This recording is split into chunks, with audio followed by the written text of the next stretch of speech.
For this space of 9 years, from my 19th year to my 8 and 20th, we lived seduced and seducing, deceived and deceiving, in divers lusts, openly, by sciences which they call liberal, secretly, with a false-named religion, here proud, there superstitious, everywhere vain.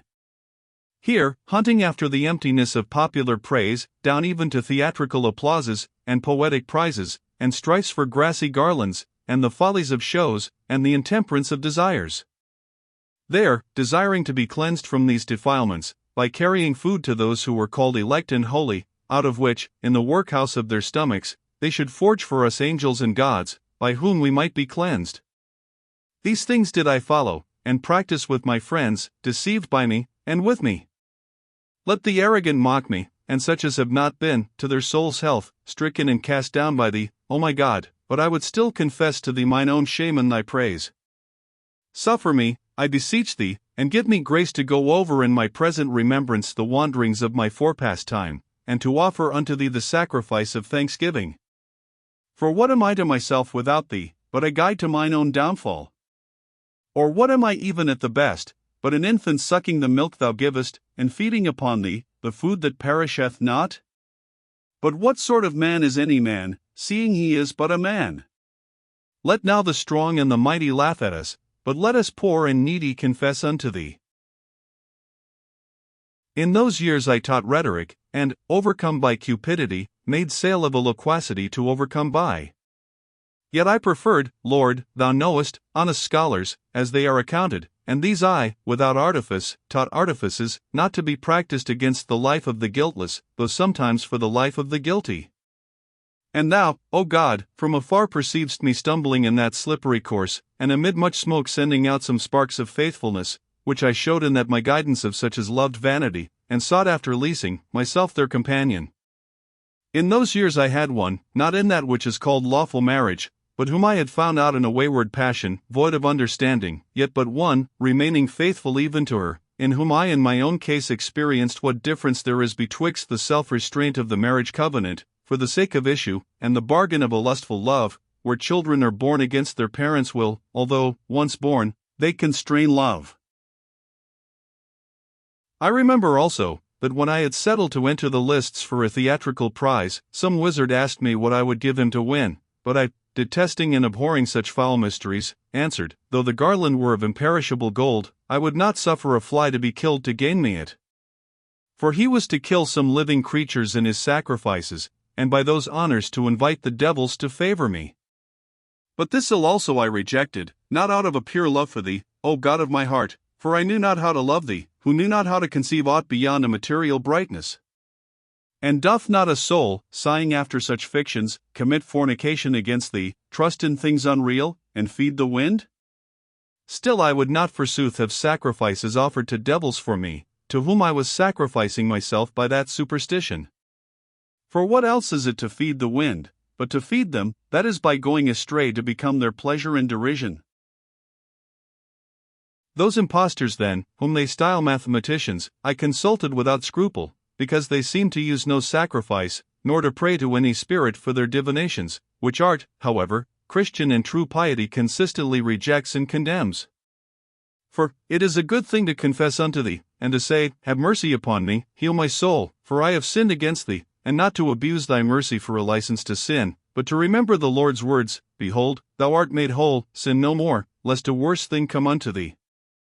All which wholesome advice they labor to destroy, saying, The cause of thy sin is inevitably determined in heaven, and this did Venus, or Saturn, or Mars, that man, forsooth, flesh and blood, and proud corruption, might be blameless, while the Creator and Ordainer of heaven and the stars is to bear the blame. And who is he but our God? The very sweetness and wellspring of righteousness, who renderest to every man according to his works, and a broken and contrite heart wilt thou not despise.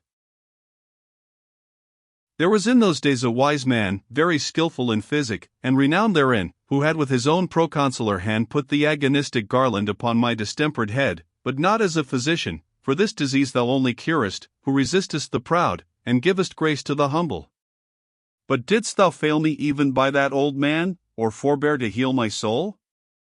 For having become more acquainted with him, and hanging assiduously and fixedly on his speech, for though in simple terms, it was vivid, lively, and earnest, When he had gathered by my discourse that I was given to the books of nativity casters, he kindly and fatherly advised me to cast them away, and not fruitlessly bestow a care and diligence, necessary for useful things, upon these vanities, saying, that he had in his earliest years studied that art, so as to make it the profession whereby he should live, and that, understanding Hippocrates, he could soon have understood such a study as this, and yet he had given it over, and taken to physic, for no other reason but that he found it utterly false, and he, a grave man, would not get his living by deluding people.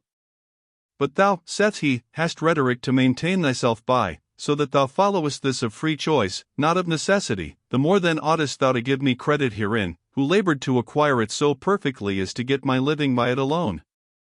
Of whom when I had demanded, how then could many true things be foretold by it, he answered me, as he could, that the force of chance, diffused throughout the whole order of things, brought this about. For if when a man by haphazard opens the pages of some poet, who sang and thought of something wholly different, a verse oftentimes fell out, wondrously agreeable to the present business, it were not to be wondered at, if out of the soul of man, unconscious what takes place in it, by some higher instinct an answer should be given, by hap, not by art, corresponding to the business and actions of the demander.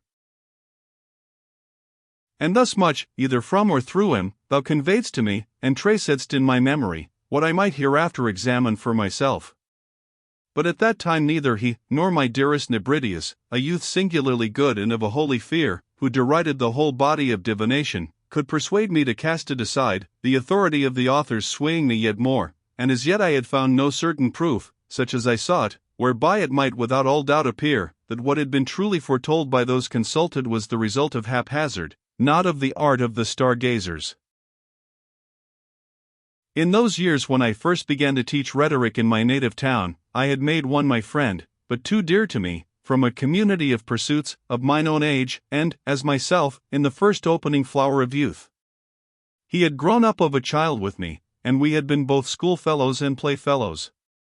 But he was not yet my friend as afterwards, nor even then, as true friendship is, for true it cannot be, unless in such as thou cementest together, cleaving unto thee, by that love which is shed abroad in our hearts by the Holy Ghost, which is given unto us. Yet was it but too sweet, ripened by the warmth of kindred studies, for, from the true faith, which he as a youth had not soundly and thoroughly imbibed, I had warped him also to those superstitious and pernicious fables, for which my mother bewailed me. With me he now erred in mind, nor could my soul be without him.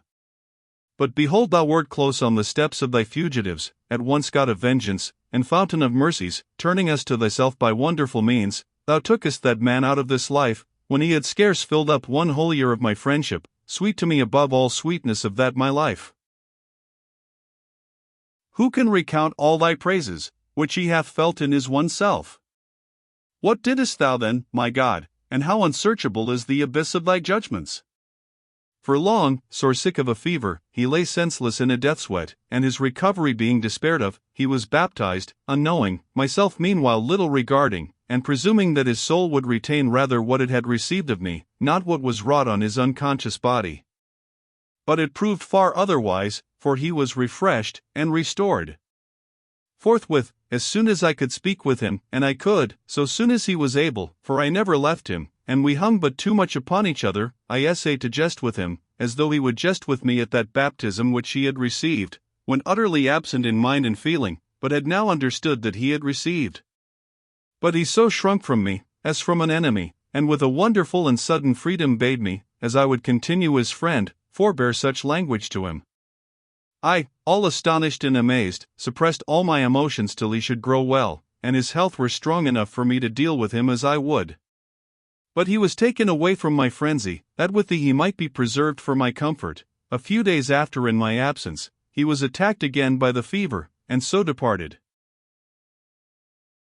At this grief my heart was utterly darkened, and whatever I beheld was death. My native country was a torment to me, and my father's house a strange unhappiness, and whatever I had shared with him, wanting him, became a distracting torture. Mine eyes sought him everywhere, but he was not granted them, and I hated all places, for that they had not him, nor could they now tell me, he is coming, as when he was alive and absent.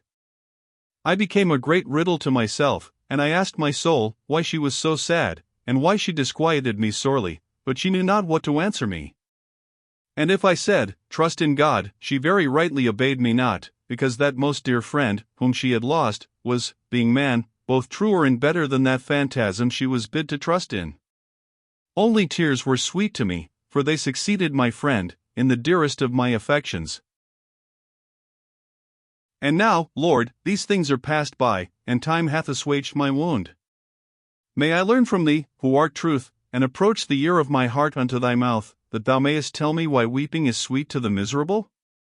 Hast thou, although present everywhere, cast away our misery far from thee? And thou abidest in thyself, but we are tossed about in divers trials. And yet unless we mourn in thine ears, we should have no hope left. Whence then is sweet fruit gathered from the bitterness of life, from groaning, tears, sighs, and complaints? Doth this sweeten it, that we hope thou hearest?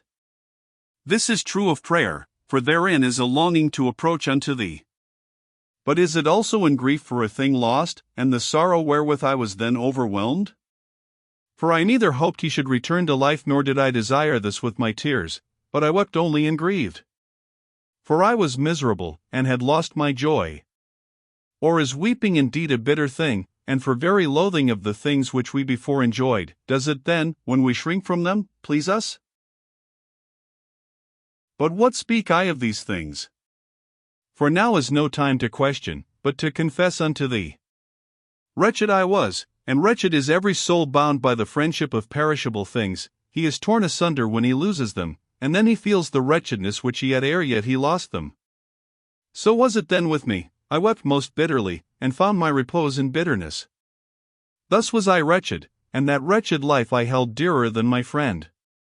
For though I would willingly have changed it, yet was I more unwilling to part with it than with him. Yea, I know not whether I would have parted with it even for him, as is related, if not feigned, of Pylades and Orestes, that they would gladly have died for each other or together, not to live together being to them worse than death. But in me there had arisen some unexplained feeling, too contrary to this, for at once I loathed exceedingly to live and feared to die. I suppose, the more I loved him, the more did I hate, and fear, as a most cruel enemy, death, which had bereaved me of him, and I imagined it would speedily make an end of all men, since it had power over him. Thus was it with me, I remember. Behold my heart, O my God, behold and see into me, for well I remember it, O my hope, who cleansest me from the impurity of such affections, directing mine eyes towards thee, and plucking my feet out of the snare. For I wondered that others, subject to death, did live, since he whom I loved, as if he should never die, was dead, and I wondered yet more that myself, who was to him a second self, could live, he being dead. Well said one of his friend, thou half of my soul, for I felt that my soul and his soul were one soul in two bodies, and therefore was my life a horror to me, because I would not live halved. And therefore perchance I feared to die, lest he whom I had much loved should die wholly. O madness, which knowest not how to love men, like men! O foolish man that I then was, enduring impatiently the lot of man! I fretted then, sighed, wept, was distracted, had neither rest nor counsel. For I bore about a shattered and bleeding soul, impatient of being borne by me, yet where to repose it, I found not. Not in calm groves, not in games and music, nor in fragrant spots, nor in curious banquetings, nor in the pleasures of the bed and the couch, nor, finally, in books or poesy, found it repose.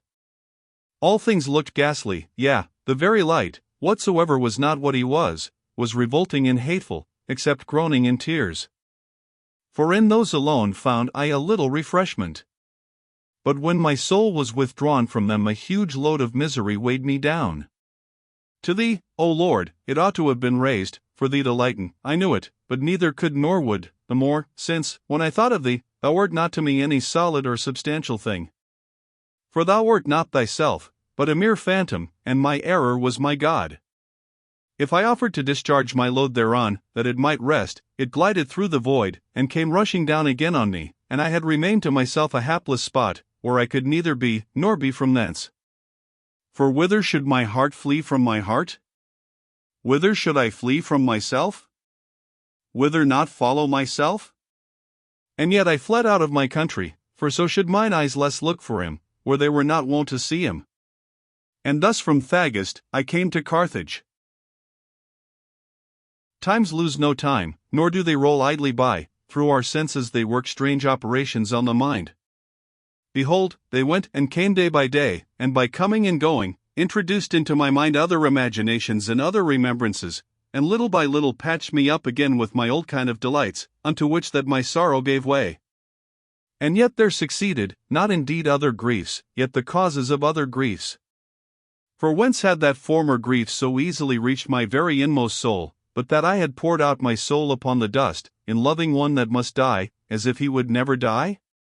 For what restored and refreshed me chiefly was the solaces of other friends, with whom I did love, what instead of thee I loved, and this was a great fable, and protracted lie, by whose adulterous stimulus, our soul, which lay itching in our ears, was being defiled.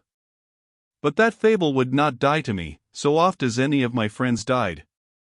There were other things which in them did more take my mind, to talk and jest together, to do kind offices by turns, to read together honeyed books, to play the fool or be earnest together, to dissent at times without discontent, as a man might with his own self, and even with the seldomness of these dissentings, to season our more frequent consentings, sometimes to teach, and sometimes learn, long for the absent with impatience, and welcome the coming with joy. These and the like expressions, proceeding out of the hearts of those that loved and were loved again, by the countenance, the tongue, the eyes, and 1,000 pleasing gestures, were so much fuel to melt our souls together, and out of many make but one. This is it that is loved in friends, and so loved, that a man's conscience condemns itself, if he love not him that loves him again, or love not again him that loves him, looking for nothing from his person but indications of his love. Hence that mourning, if one die, and darkenings of sorrows, that steeping of the heart in tears, all sweetness turn to bitterness, and upon the loss of life of the dying, the death of the living. Blessed whoso loveth thee, and his friend in thee, and his enemy for thee. For he alone loses none dear to him, to whom all are dear in him who cannot be lost. And who is this but our God, the God that made heaven and earth, and filleth them, because by filling them he created them? Thee none losseth, but who leaveth? And who leaveth thee, whither goeth or whither fleeth he, but from thee well pleased, to thee displeased? For where doth he not find thy law in his own punishment? And thy law is truth, and truth thou. Turn us, O God of hosts, show us thy countenance, and we shall be whole. For whithersoever the soul of man turns itself, unless toward thee, it is riveted upon sorrows, yea though it is riveted on things beautiful. And yet they, out of thee, and out of the soul, were not, unless they were from thee. They rise, and set, and by rising, they begin as it were to be, they grow, that they may be perfected, and perfected, they wax old and wither, and all grow not old, but all wither. So then when they rise and tend to be, the more quickly they grow that they may be, so much the more they haste not to be. This is the law of them. Thus much hast thou allotted them, because they are portions of things, which exist not all at once, but by passing away and succeeding, they together complete that universe, whereof they are portions.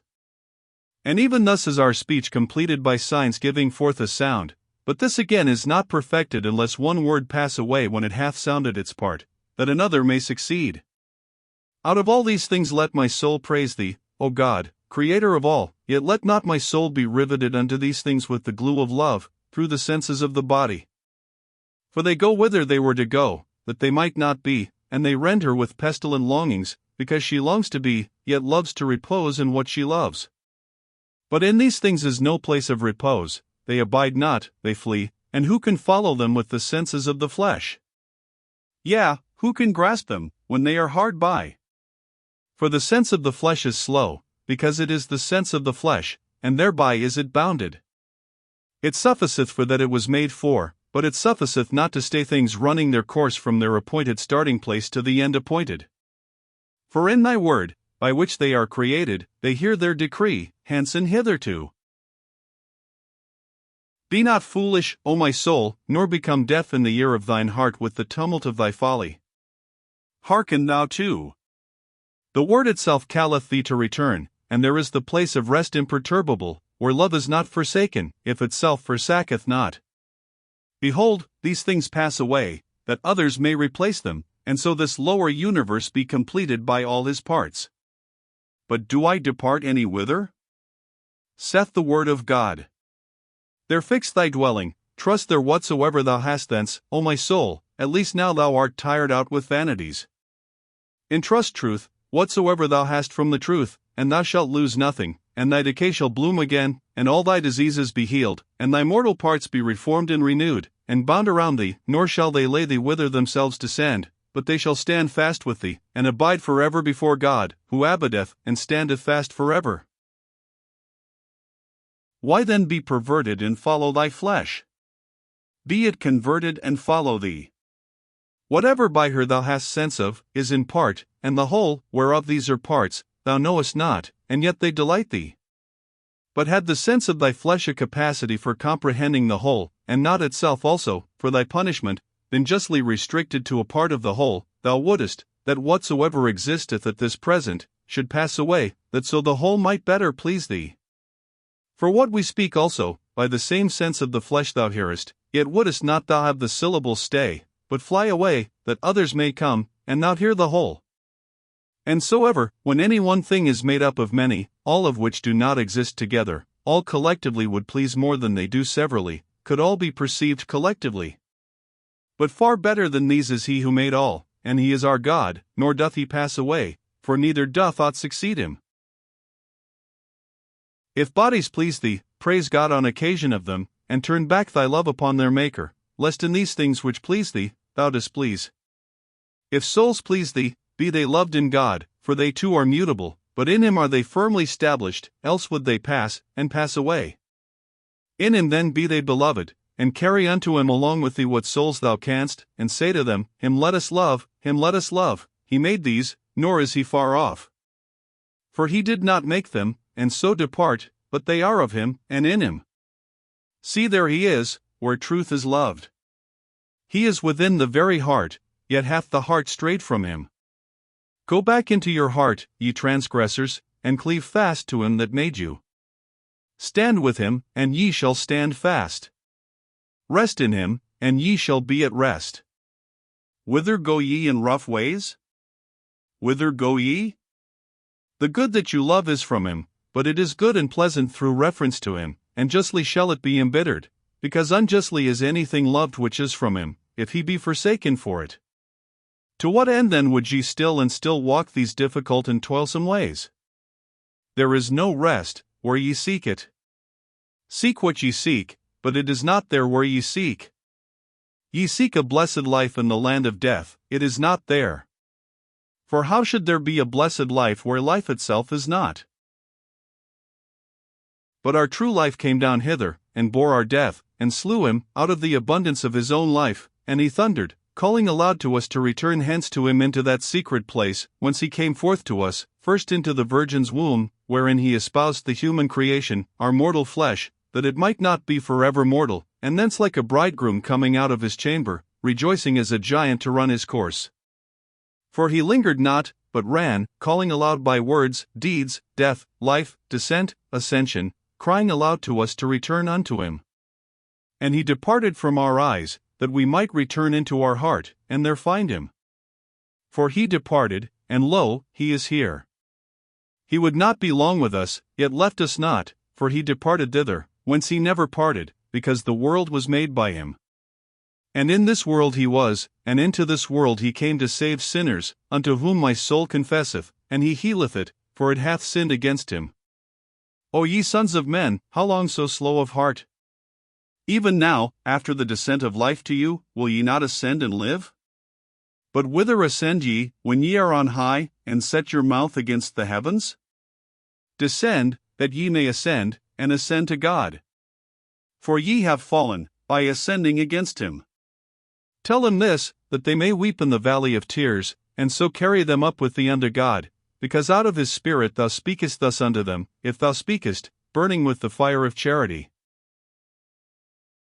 These things I then knew not, and I loved these lower beauties, and I was sinking to the very depths, and to my friends I said, Do we love anything but the beautiful? What then is the beautiful? And what is beauty? What is it that attracts and wins us to the things we love?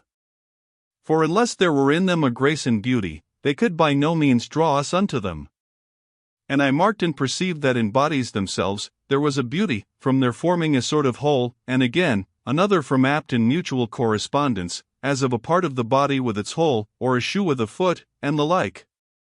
And this consideration sprang up in my mind, out of my inmost heart, and I wrote on the fair and fit, I think, 2 or 3 books. Thou knowest, O Lord, for it is gone from me, for I have them not, but they are straight from me, I know not how. But what moved me, O Lord my God, to dedicate these books unto Hierius, an orator of Rome, whom I knew not by face, but loved for the fame of his learning which was eminent in him, and some words of his I had heard, which pleased me. But more did he please me, for that he pleased others, who highly extolled him, amazed that out of a Syrian, first instructed in Greek eloquence, should afterwards be formed a wonderful Latin orator, and one most learned in things pertaining unto philosophy.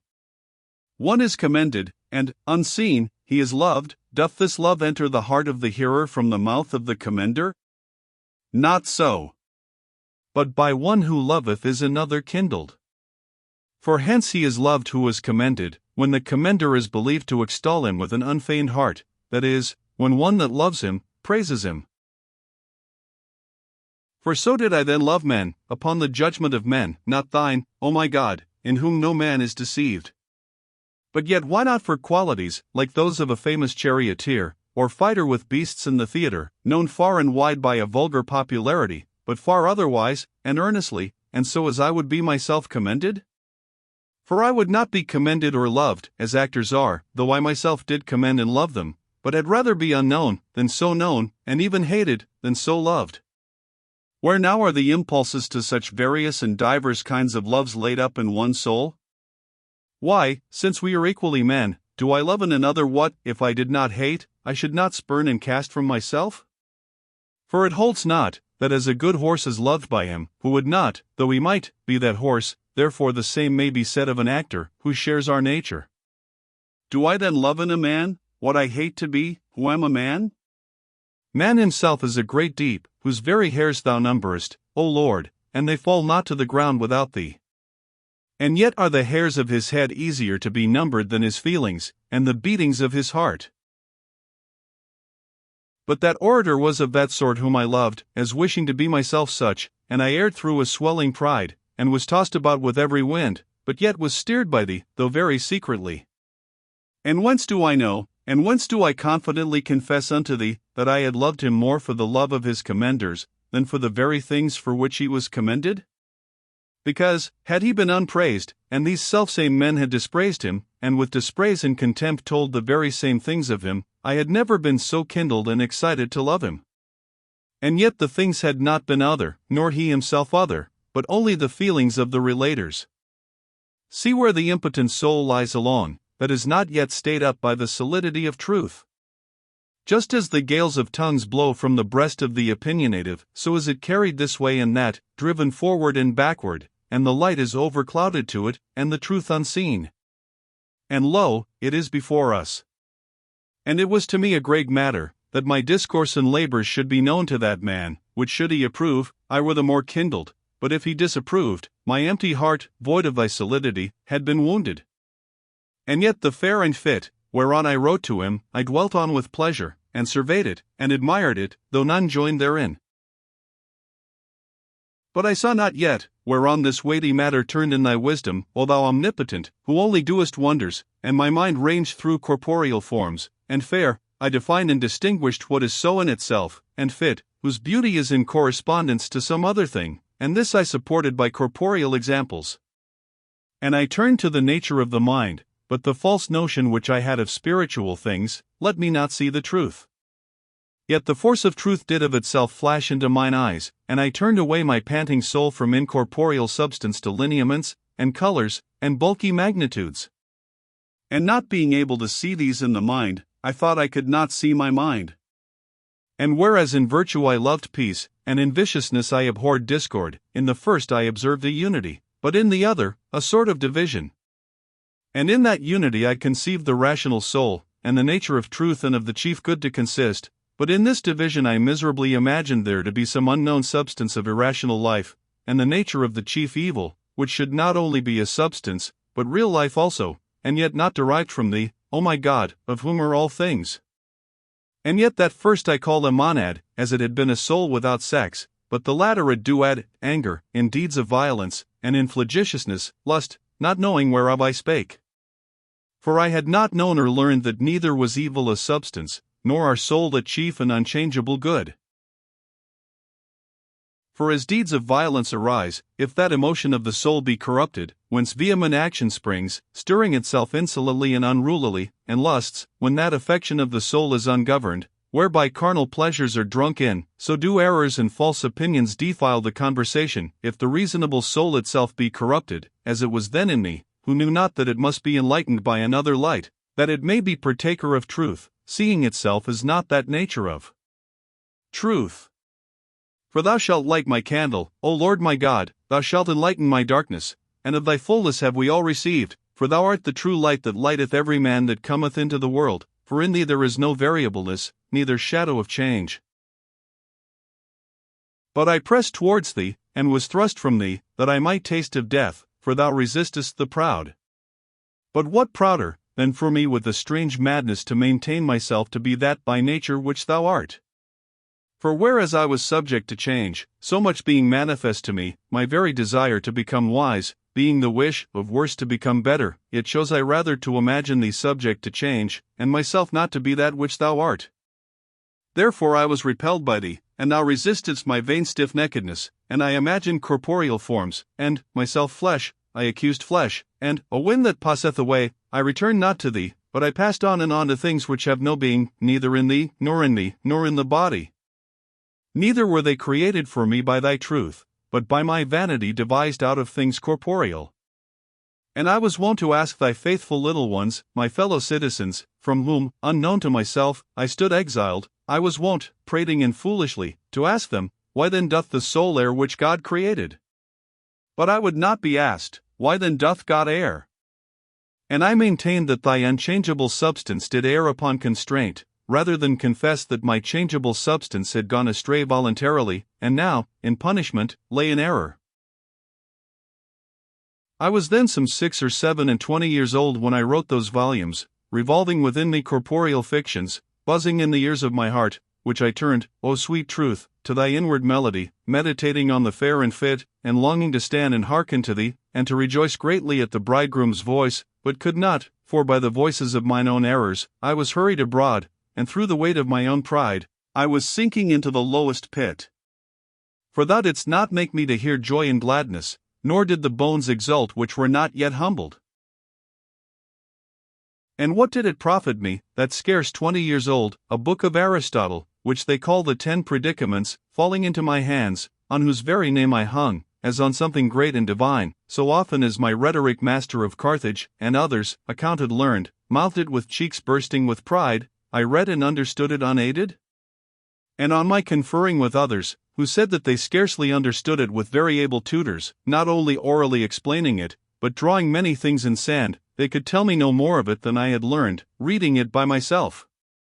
And the book appeared to me to speak very clearly of substances, such as man, and of their qualities, as the figure of a man, of what sort it is, and stature, how many feet high, and his relationship, whose brother he is, or where placed, or when born, or whether he stands or sits, or be shot or armed, or does, or suffers anything, and all the innumerable things which might be ranged under these 9 predicaments, of which I have given some specimens, or under that chief predicament of substance. What did all this further me, seeing it even hindered me? When, imagining whatever was comprehended under those 10 predicaments, I essayed in such wise to understand, O my God, thy wonderful and unchangeable unity also, as if thou also hadst been subjected to thine own greatness or beauty, so that, as in bodies, they should exist in thee, as their subject, whereas thou thyself art thy greatness and beauty. But a body is not great or fair in that it is a body, seeing that, though it were less great or fair, it should notwithstanding be a body. But it was falsehood which of thee I conceived, not truth, fictions of my misery, not the realities of thy blessedness. For thou hadst commanded, and it was done in me, that the earth should bring forth briars and thorns to me, and that in the sweat of my brows I should eat my bread. And what did it profit me, that all the books I could procure of the so-called liberal arts, I, the vile slave of vile affections, read by myself, and understood? And I delighted in them, but knew not whence came all, that therein was true or certain. For I had my back to the light, and my face to the things enlightened, whence my face, with which I discerned the things enlightened, itself was not enlightened. Whatever was written, either on rhetoric, or logic, geometry, music, and arithmetic, by myself without much difficulty or any instructor, I understood, thou knowest, O Lord my God, because both quickness of understanding, and acuteness in discerning, is thy gift, yet did I not then sacrifice to thee. So then it served not to my use, but rather to my perdition, since I went about to get so good a portion of my substance into my own keeping, and I kept not my strength for thee, but wandered from thee into a far country, to spend it upon harlotries. For what profited me good abilities, not employed to good uses? For I felt not that those arts were attained with great difficulty, even by the studious and talented, until I attempted to explain them to such, when he most excelled in them who followed me not altogether slowly. But what did this further me, imagining that thou, O Lord God, the truth, wert a vast and bright body, and I a fragment of that body? Perverseness too great. But such was I. Nor do I blush, O my God, to confess to thee thy mercies towards me, and to call upon thee, who blushed not then to profess to men my blasphemies, and to bark against thee. What profited me then my nimble wit in those sciences and all those most knotty volumes, unravelled by me, without aid from human instruction, seeing I erred so foully, and with such sacrilegious shamefulness, in the doctrine of piety? Or what hindrance was a far slower wit to thy little ones, since they departed not far from thee, that in the nest of thy church they might securely be fledged, and nourish the wings of charity, by the food of a sound faith? O Lord our God, under the shadow of thy wings let us hope, protect us, and carry us. Thou wilt carry us both when little, and even to hoar hairs wilt thou carry us, for our firmness, when it is thou, then is it firmness, but when our own, it is infirmity. Our good ever lives with thee, from which when we turn away, we are turned aside. Let us now, O Lord, return, that we may not be overturned, because with thee our good lies without any decay, which good art thou, nor need we fear, lest there be no place whither to return, because we fell from it, for through our absence, our mansion fell not thy eternity.